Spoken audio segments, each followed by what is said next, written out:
when we talk of human rights, I think many of us associate this with civil and political rights. And we don't take into account the fact that human rights integrally includes social, economic, and cultural rights. And that all of these rights are really indivisible. So I think focusing on these rights as an integral part of human rights is important and needs recognition much more in all our policies. My presentation is basically drawing extensively and heavily on some of the past work of ICSF, particularly on some recent workshops organized in Asia last year, in Latin America in 2005 and 2008, and in Eastern and Southern Africa in 2006-2008, where the issues related to rights for small-scale fisheries and responsibility were explored in great detail by participants from countries across Asia, Africa, Latin America, representing their communities, representing their organizations. It also draws very heavily on the statements we've been reading from the Civil Society Preparatory Workshop to the Global Conference on Small-Scale Fisheries. We've heard that we've not had enough chance to present the statement, and we are all hoping that there is more space given later during this conference to actually present the statement in greater detail, to discuss some of the issues arising out of it, because it does represent the perspective that we developed by consensus, which is important to share so that it is understood what are the concerns that are important for small-scale fishing communities. Types of fishing communities. And yet, indeed, of all disadvantaged groups and communities is not a matter of choice. It is an obligation. It is an obligation of states.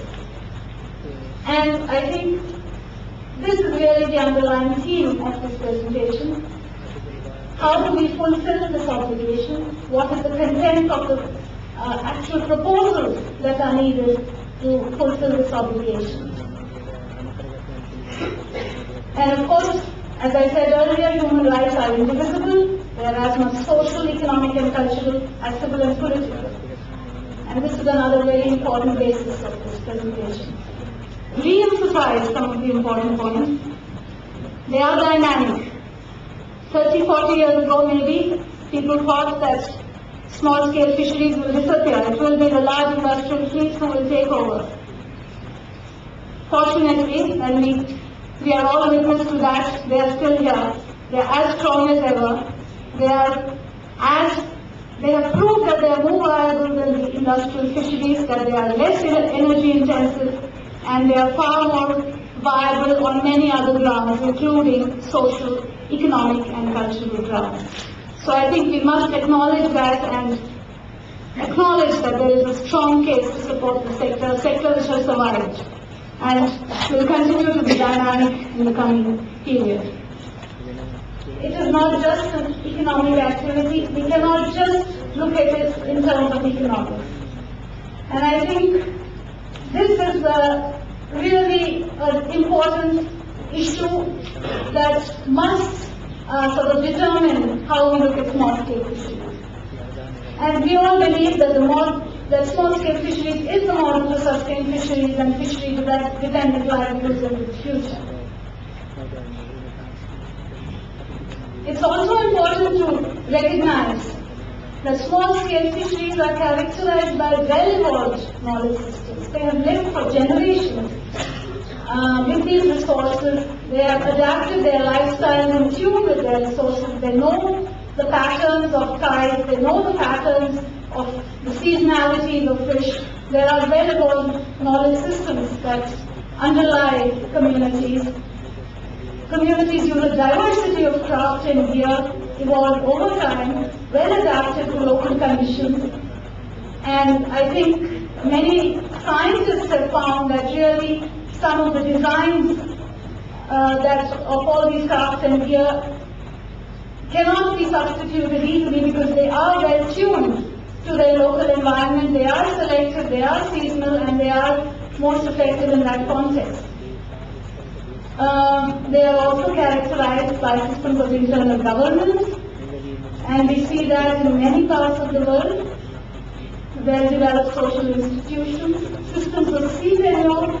Very often this whole perception of open access is quite wrong, because local communities do have perceptions of rights, of where they can fish, of who can fish where, at what time of the year. So I think before sort of jumping on conclusions about open access of fishing resources, it is very important to understand what actually is there, and to start from that, and what actually has threatened what was there, and what can be done to actually revive some of these systems in ways that are consistent with modern fisheries management. And I think another important point is this whole issue of communitarian values. There are specific social values which characterize many fishing communities. We've heard also that many of these values may not be very fair or just to certain social groups, such as women sometimes. But nevertheless, I think the broader picture does tell us that many of these value systems are extremely supportive of each other. They can be used. They are extremely progressive, and to the extent possible, they have to be restored.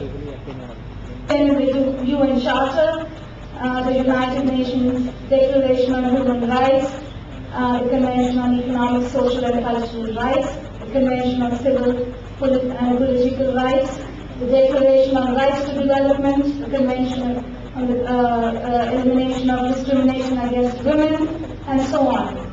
So we do have a very strong legal framework to support human rights. And taken together, really these instruments reflect an international consensus on a legal framework of entitlements and obligations to achieve human rights. And I think they give us a widely endorsed vision of what development should strive to achieve.